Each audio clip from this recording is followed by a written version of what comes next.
안녕하세요. 김종필TV 김종필입니다. 여러분 반갑습니다. 제가 오늘은 같이 여러분들과 함께 분통 터지는 분통을 같이 나누고 해결책을 같이 한번 찾아보려고 합니다. 무슨 일이냐고요? 우리들의 돈이 줄줄 새고 있습니다. 우리가 얼마나 전력 투구해서 뼈골 빠지게 돈 벌지 않습니까? 생계를 위해서 생업을 열심히 뛰고 있는데 세금을 냅니다. 나라에.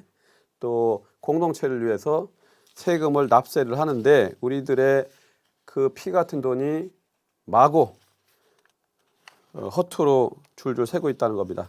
자, 그 주범이 국회입니다. 20대 국회. 제가 한번 내일 실론을 통하여 내일신문 실론에 썼습니다. 공천부터 주권자 갑시다. 제가 이거 제안을 했던 이유는 일하는 국회를 표방하고 스스로 법도 만들었어. 그랬는데 그거를 김종필TV 100일 하는 동안 같은 7월 17일 날 그 법을 통과시키고 나서 일을 하나도 안 한다는 겁니다. 제가 이 부분에 대한 분통을 터뜨리며 고발했더니 많은 채널을 통해서 여러분들께서 의견을 주셨습니다. 무슨 그런 XX들 무노동 무임금이다. 밥 처먹지 마라 뭐 이런 얘기들이 나옵니다. 제가 감정적 비난만 하려 나온 건 아닙니다. 자, 그러면 어떻게 할 거냐 이거죠. 우리가 그러면 계속 분통만 터뜨리고 복장 터진다고만 할 것이냐. 그게 아니라 해결책을 갖자는 겁니다. 어쨌든 일어나는 국회를 고발했는데 21대 총선이 내년 4월 15일로 다가왔습니다. 지금이 찬스입니다. 모든 일은 사후보다 사전이 더 중요합니다. 애프터보다 비포가 중요합니다. 뭐 연애할 때는 뭐 미팅 가거나 뭐 이렇게 남녀간에 교류할 때는 정을 나눌 때는 계속 이어진 애프터가 중요합니다. 그러나 공공의 일, 특히 이렇게 공직자 선거에 관한 중대 사안의 경우는 뽑을 때 잘 뽑아야 됩니다. 뽑아놓고 나면 대한민국 국회의원은 감사를 받습니까? 안 받습니다. 탄핵을 당합니까? 안 당합니다. 대통령도 탄핵을 당해서 빵에 가는데 감옥에 수용 생활을 하는데 국회의원 그것도 없어요. 거의 치외법권지대 친성불가침이다 라고 합니다. 얼마나 많은 특권이 있습니까? 국민들 위해서 특권을 준 거 아닙니까? 그리고 또 자, 세금 말씀드렸는데 우리 고귀한 세금이 어떻게 쓰여지는지 한번 국회와 관련해서 말씀드리겠습니다. 일단 정당이 있지 않습니까? 주요 정당들, 여야 정당에 1년에 국고 보조금을 지급을 합니다. 정당에게. 1년에 통상적으로는 450억 정도를 지급을 합니다.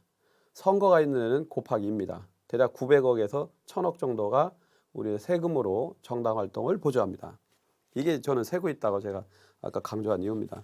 그다음에 국회의원 한 명 한 명 대략 300명인데 우리나라는 현재 20대 국회는 297명입니다. 국회의원 1인당 토탈 들어가는 비용이 우리 입장에서는 비용이죠.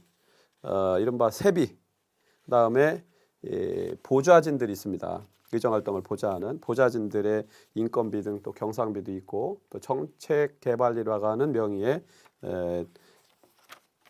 재정이 또 지급이 됩니다. 그러면 이게 1인당 6억 원 정도 된다고 하고요. 300명 기준으로 치면 368, 1,800억입니다. 4년을 곱하면 7,200억 정도의 규모가 지금 20대 국회의원들이 쓰고 있는 겁니다. 그게 누구 돈이냐면요. 여러분들과 제 돈입니다. 우리 뭐 봉급생활자들 얼마나 유리천장, 유리지갑이라고 하지 않습니까? 그 자료가 여기 나중에 관심 있으신 분들은 적극적으로 한번 찾아보세요. 2019년 국회 사무처에서 낸 거예요. 스스로 낸 자료에 따르면 이렇게 자세하게 내용이 나옵니다. 국회 의원 지원 예산 다 이렇게 나옵니다. 한번 보시면 제가 이걸 우리 내일신문 정치부 기자들하고 쭉 디테일하게 실사를 해봤더니 대략 이렇게 압축할 수가 있습니다. 이런 돈들이 우리의 고귀한 피땀을 통해서 확보된 국가 재정, 이 혈세가 이렇게 사실은 소용없이 소진되고 있다. 자, 그러면 어떻게 할 거냐 이거죠. 비포가 더 중요하다. 지금 우리가 비포를 하자는 걸 강조하는 겁니다. 21대 총선이 열리기 때문에 심판을 하자. 그래서 이런 낡은 행태, 문호동 무임금국회, 동물국회, 또 이 국회를 역대 최악의 국회라고도 하는데 이거를 갈아엎자. 그 낡은 토양도 새롭게 잘 기름지게 바꾸려면 어떻게 해야 됩니까? 일단 판을 한번 확 갈아야 합니다.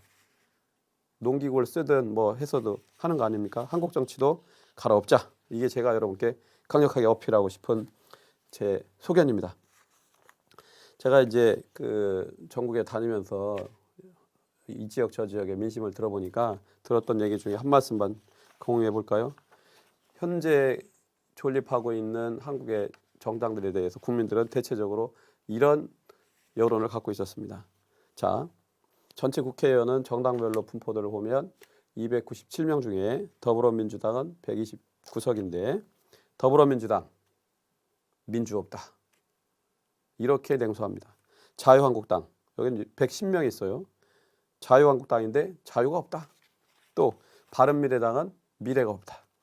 정의당은 6명, 정의가 없다. 민주평화당 4명, 평화가 없다는 겁니다. 우리공화당 2명, 공화가 없다. 공화는 우리 헌법 1조에 보면 대한민국은 민주공화국이다 할 때 그 공화입니다. 얼마나 민주주의의 가치가 원리가 실현된 소중한 단어인데 공화가 우리 공화당에는 없다는 겁니다. 제가 평소에 앉아서 진행을 하다가 이렇게 서서 하는 이유는 옛 고급 사자성어로 분기탱천입니다. 열받는다는 거죠. 자, 그 다음에 무소속이 18명 있습니다. 무소속은 말 그대로 소속이 없다. 근데 또 여기는 소속이 있어요. 그 중에는 뭐가 있냐면 대한신당이라고 9명이 있는데 대한신당은 대안이 없다는 데죠. 이 무소속 중에는 또 이 어떤 분들이 사람들의 의원들에 따라서는 바른미래당도 있고 막 이런 겁니다. 이게 자 이런 참 어처구니 없고 안타까운 현실을 우리가 살고 있는데 뭐 과거에는 시민사회 단체가 NGO 진영이 국가발전이나 또 공동체의 질을 높이기 위해서 역할을 많이 했는데 최근에 이 추이를 행태를 보면 이렇게 국민들은 그 냉소 내지는 조소를 합니다. 그러니까 썩소 날린다고 하죠. 시민단체인데 시민이 없다는 겁니다. 그러니까 그 국민 대중에 기반하고 또 그 NGO의 목적과 지향에 맞게 참여하는 시민들이 일반 보통 사람들이 국민 대중들이 없는 시민단체 없는 시민이 없는 시민단체다. 뭐 이런 현실을 우리가 목격하면서 강 건너 불구경만 하고 있을 수는 없다. 우리가 주권자라는 걸 계속 김종필 TV에서 처음에 이 채널을 만들 때도 제가 많이 강조했습니다. 그 뜻을 실천을 하자는 겁니다. 그냥 선언만 하고 머릿속에만 관념으로 갖고 있지 말고 현실을 개조하자. 그렇게 해야 될 이유는 저는 이렇게 봅니다. 두 가지인데 일단은 헌법이나 법률 모든 권력은 국민들로부터 나온다. 헌법에도 분명히 명시되어 있지 않습니까? 직접 민주주의를 할 수가 없습니다. 뭐 아크로폴리스 같은 광장에 모일 수가 없어요. 우리 남한 인구만 해도 거의 뭐 4, 5천만 되지 않습니까? 그래서 대의민주주의, 간접민주주의를 하는 겁니다. 우리의 권한과 권력을 대리인에게 위임하는 거죠. 그게 국회의원인 경우가 있고 대통령의 경우가 있고 지방자치의 장이나 의원들인 경우가 있습니다. 근데 우리는 위임을 한 주권자이기 때문에 주권자가 지켜볼 때 만족도가 떨어지고 온당하게 의정활동을 하지 않아서 생기는 많은 피해와 불이익을 바로잡으려면 심판을 해서 제대로 된 위임자를 뽑아야 된다는 거죠. 대리인을 잘 뽑아야 된다는 겁니다. 그게 주권자이기 때문에 하는 첫 번째 이유고 두 번째는 피땀 흘려 번 돈을 가지고 공동체를 잘 평화롭고 안정되고 뭐라고 합니까? 경제적으로 번영할 수 있도록 민생경제도 잘 살필 수 있도록 해달라고 했는데 우리 돈을 갖다 쓰면서 우리는 돌보지 않는다, 도와주지 않는다. 이거는 X라는 거죠. 그래서 그런 정치적 주권자 또 세금을 내는 납세자 입장에서 바로 잡아야 한다. 정말로 바로 잡아야 된다고 저는 생각합니다. 그래서 저는 뭐 주권자라고 하니까 야 그거 뭐 말은 알겠는데 확 안 와닿는다. 제가 이렇게 정리해봤습니다. 주인 노릇을 좀 하면서 살자 이거죠. 주인 노릇. 주인 아닙니까? 내 삶의 주인이기도 하고 이 대한민국이라는 국가의 주인이기도 하고 헌법의 주어와 주체 주인이기도 합니다. 주인 노릇을 바르게 하자. 그러려면 한국 정치를 개조하는 거기에 우리가 앞장을 서자. 일상생활하는데 바쁘지만 그래도 하자. 근데 그중에 비포 중에 핵심이 뽑을 때 기준을 잘 잡아주자는 겁니다. 기준 이런 거 하지 않습니까? 기준을 잘 잡아주자. 그거를 저희들이 소수가 모여서 임의로 하지 않습니다. 우리 주권자들, 즉 여러분들이 참여해서 공천을 할 때 공직 후보자, 특히 국회의원 후보를 뽑을 때 기준을 이러이러한 기준을 갖고 뽑을 수 있도록 하자는 거를 의견 수렴을 전국적으로 전 국민적으로 해서 최대한 모아서 잘 집대성하고 세분화하고 체계화해서 그 내용을 각 정당의 공천을 책임지는 지도부와 공천권을 행사하는 단위에 전달하려고 합니다. 이게 사회적 의식이기도 하고 그래야 이 민심의 요구에 의해서 당의 흐름이 진취적이고 국민을 실질적으로 대표할 수 있는 그런 풍토와 방향으로 바뀔 거다. 그래야 정강정책뿐만 아니라 공천을 하는 기준이 잘 정립이 될 거다. 이렇게 보는 겁니다.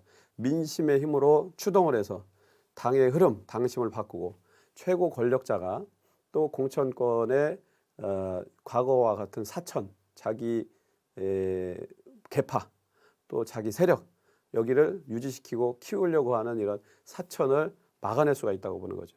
이런 권력적 행태를 우리가 대응할 수 있다. 이렇게 하자는 거고요. 구체적으로는 방법론상 이렇습니다. 방법론으로 보면 제일 중요한 건 일단은 투표에 참여하는 겁니다. 참정권의 핵심은 투표 참여입니다. 대의민주주의이기 때문에 우리가 권리 행사를 안 하면 그냥 유권자에 머물러요. 있을류 권리와 권한만 있지 행사하지 않으면 꽝이죠. 주권자로서 주인답게 우리가 실행을 하자. 그래서 주권자 공천 캠페인을 하는 거고요. 주권자가 행동을 해서 공천 기준을 모으는 국민 공모라고 하는 걸 전국적으로 선거 이전에 해보자. 상세한 스케줄에 대해서는 우리 TF 팀장을 맡고 있는 내일신문 이명한 기자가 이따가 상세히 설명을 드리도록 하겠습니다. 그것도 이게 법적인 헌법도 지켜야 되고 헌법 정신뿐만 아니라 법률도 잘 준수하면서 임의로 뭐 개인적 감정이나 자기의 이익만을 위해서 이익에 빠져서는 안 되니까 법률적 조언도 우리 신경희 변호사가 전문가니까 그 부분에 대한 깊이 있는 법적 분석도 해서 잘 안전하고 적법하게 관리를 해나가도록 그렇게 하겠습니다. 자, 일단 다시 한번 말씀드리면 일단 투표에 참여해야 합니다. 그래야 낮은 투표율을 극복할 수 있습니다. 많은 분들이 참여해서 진보적 견해나 보수적 입장 다 참여하자는 겁니다.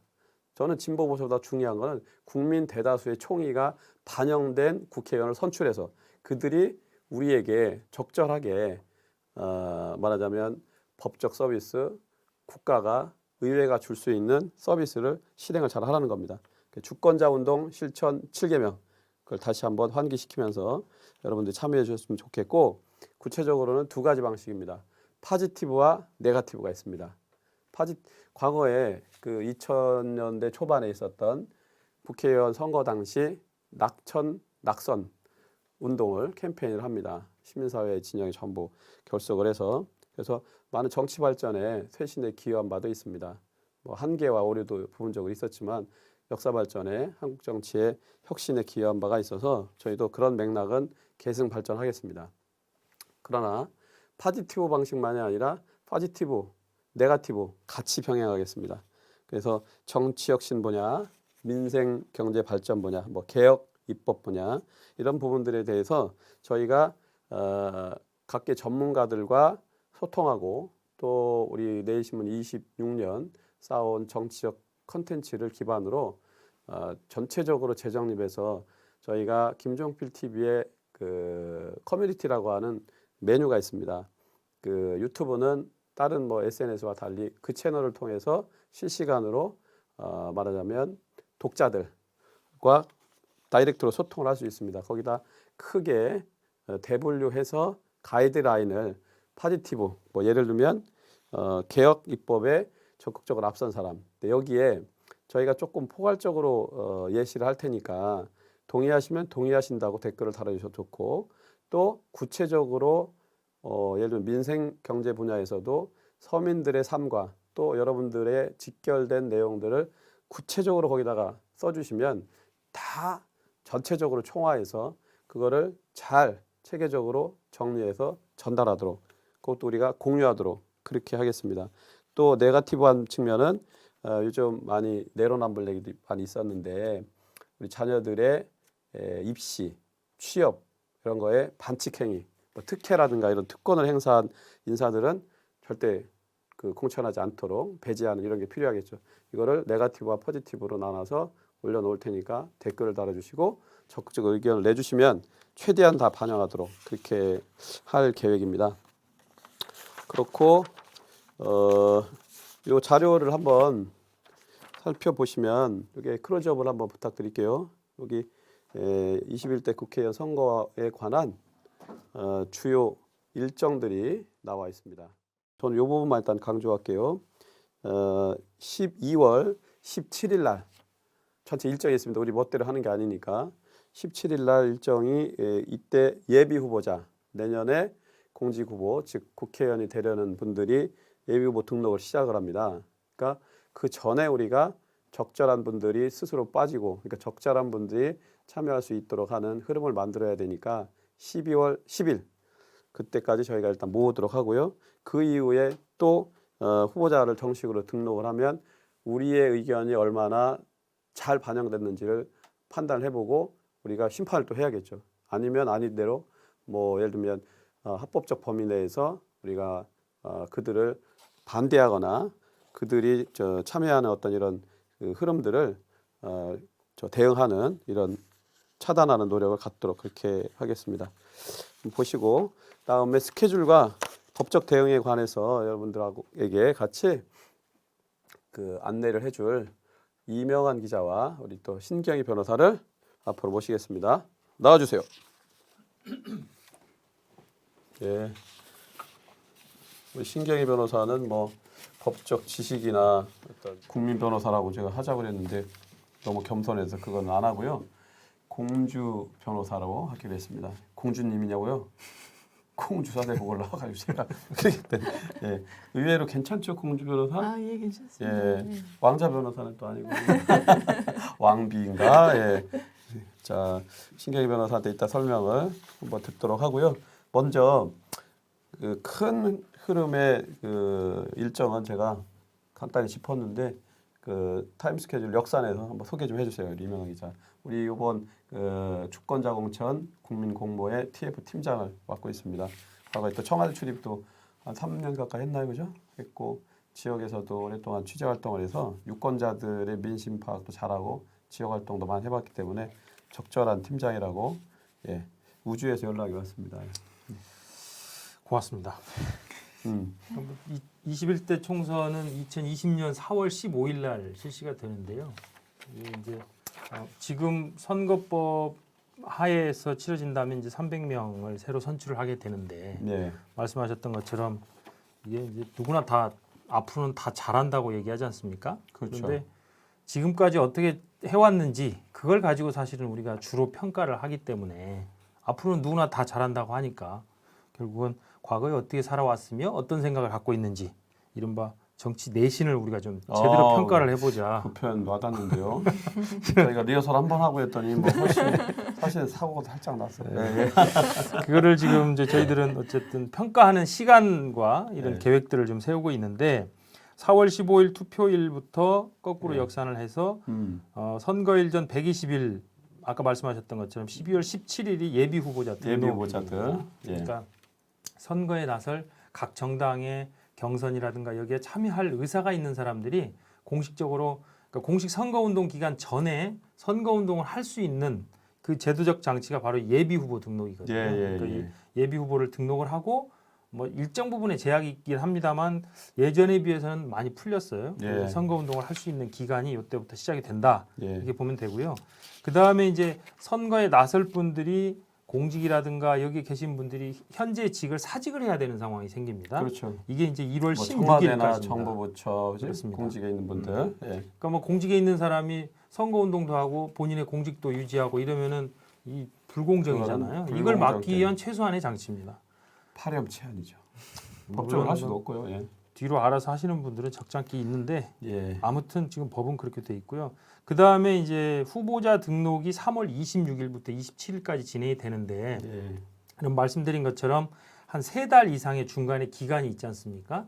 요 기간에는 각 정당의 정당 공천이 진행이 될 겁니다. 그렇죠, 그러니까 그렇죠. 여기에는 이제 우리 정당의 당원으로 활동을 하고 계시는 분들도 있고 그렇지 않지만 일반적으로 우리 유권자 입장에서 여론조사를 통해서 공천에 참여하는 방법도 네, 있습니다. 네. 그거는 차후에 이제 설명을 드릴 텐데 그런 방식으로 공천이 진행이 되고 그게 아마 2월부터 3월 사이에 진행이 될 것이다. 네. 그리고 거기에서 후보로 결정된 분들이 3월 26일, 27일 날 이틀 동안 후보자로 등록을 하는데 이때 이제 기호를 부여받게 되는 것이죠. 그렇죠. 예. 그래서 현재의 집권 여당, 음. 그다음에 제1야당 뭐 이런 순서대로 해서 기호가 부여가 될 겁니다. 그다음에 의석수가 기준이 네. 되겠죠. 4월 2일 날부터 이제 선거 운동이 본격적으로 진행이 됩니다. 음. 그래서 이제 선거 운동이 쭉 진행이 되고 4월 7일부터 10일까지 해외에 나가 있는 배라든가 이런 곳에서 이루어지는 선상 투표가 진행이 되고요. 예, 예. 4월 10일부터 11일까지 금토일인데 이 양일간 사전 투표가 그래서 네. 오전 6시부터 오후 6시까지. 그러니까 많이 여기는 또 참여하셔야 투표율이 올라갑니다. 그렇죠. 자기 그러니까 주권도 잘 행사할 수가 있고요. 본인이 지금 소속돼 있는 주소지 말고 다른 국내 어디든 가셔서 신분증을 갖고 가시면은 이 사전 투표에 참여하실 수가 있거든요. 네, 그러니까 네. 이제 요거를 확인하시면 될 것 같고, 그다음에 이제 투표일은 4월 15일 오전 6시부터 오후 6시까지. 그렇죠. 이때 참여를 하시면 됩니다. 예, 이렇게 또 상세히 잘 설명해 주셨고요. 그러니까 이 내용은 아까 말씀드린 대로 중앙선관위 홈페이지에 가시면 이 자료도 있고 관련된 많은 정보들이 DB가 많이 집적이 돼 있어요. 여러분들이 똑똑한 유권자라면 한번 살펴보시면 좋겠고요. 그다음에 어쨌든 이제 이게 쭉 있습니다만 이게 관계 법령이 있습니다. 법에 의해서 집행되는 거거든요. 선거라는 게. 그래서 저희가 지금 주권자로서 능동적인 실천을 하는데 이게 우리 멋대로 할 수 있는 건 아니지 않습니까? 법에 적합한지, 법을 지키면서도 우리의 목적과 취지를 어떻게 살릴 수 있을지에 대해서 잘 자문을 해주실 우리 신경이 김종필 TV의 법률 팀장님의 소감 또 의견을 좀 말씀을 주시죠. 예, 신경희 변호사입니다. 자유롭게 의견 개진해 주시면 정확하고 성실한 법률 지원 최대한 약속드리겠습니다. 네. 김종필 TV 구독, 좋아요, 공유 많이 부탁드립니다. 어쩜 이렇게 인품이 훌륭하고 이 붕 떠 있지 않고 현실 속에서 잘 지혜롭게 활동을 하시는 우리 신경희 변호사. 뭐 저 수임하실 분은 저한테 연락 주셔도 되고 직접 하셔도 되고요. 우리끼리 서로 밀어주자고요. 그래서 지금 이제 강조하신 대로 구독, 좋아요, 공유가 지금 이런 내용 저희가 뭐 여러분들께 나름대로는 정리해서 소상히 말씀드렸는데요. 이 내용들이 사회적으로 좋은 영향력이 확대되는 데 기여합니다. 이게 하나의 흐름이 되면 아까 우리가 분통만 터지고 강 건너 불구경할 수밖에 없었던 한국 정치 현실, 특히 그중에 국회의원 선거에서 혁신이 이루어지는 겁니다. 그러니까 좋은 변화를 만드는 주역이 되는 겁니다. 우리가. 그래서 우리가 그 주체가 되려면 일단 독자로 참여해 주시고 또 좋은 내용들에 대해서는 이렇게 응원과 격려를 해주시면 좋아요도 눌러주시고 댓글에는 아까 그죠? 뭐 이렇게 우리가 얘기했던 기준 가이드라인에 대해서도 구체적이고 풍부하게 많이 올려주시면 그게 많은 분들이 또 실시간으로 또 봅니다. 그 사회적 흐름이 되면 압력이 돼서 정치권이 움직일 수밖에 없는 거죠. 스스로 바꾸는 경우는 사실 없습니다. 예, 뭐 입장 바꿔놓고 나라면 최대한 누릴 수 있는 거 많이 누리면서 오래 하고 싶고 그죠? 자기 어떤 권력을 활용하고 싶어지는 게 이제 현실인데 이 흐름을 국민의 입장에서 한번 정리해 보도록 그렇게 하겠습니다. 저희가 같이 손잡고 앞장서 볼 테니까 김종필 TV가 주권자가 살아있다라고 하는 거를 이 한국 정치판에 또 촛불항쟁 같이 민주주의 성숙에 기여했던 것처럼 저희도 작지만 한번 도전을 해보는 겁니다. 저희가 선봉에 섰습니다. 첫 도전이기 때문에 관심도 갖고 응원해 주시면 이게 사회적으로 큰 기여를 할 수 있다. 깨놓고 얘기해서 나중에 국사책에 나올 수도 있습니다. 잘 발전되는 그런 온전히 두 부분입니다. 우리의 노력과 여러분들의 응원, 동참이라고 생각합니다. 그래서 같이 한번 일단 손잡고 우리 노래 한번 파이팅 한번 하겠습니다. 파이팅 하고 갈까요? 그러시죠. 하나 둘 셋 파이팅. 하나 둘 셋 파이팅. 고맙습니다. 고맙습니다.